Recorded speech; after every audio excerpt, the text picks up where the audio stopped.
Muy bien, estamos en Valencia en una concentración en solidaridad con la República Bolivariana de Venezuela en el mes de enero del 2019 con el contexto reciente de amenazas e injerencia externa.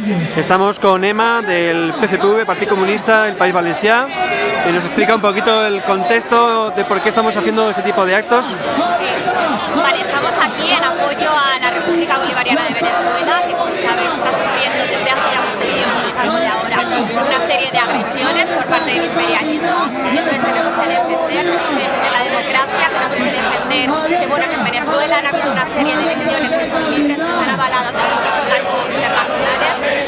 Estamos en defensa de Maduro, como lo estuvimos de Chávez, y bueno, la lucha sigue, tenemos que unirnos todos en contra del imperialismo, en contra de las injerencias, no solo en Venezuela, sino de todos los países latinoamericanos, de todos los países de Oriente Medio y de todos los países que están sufriendo realmente la misma agresión que, bueno, que no tiene otro nombre que imperialismo. Muchas gracias.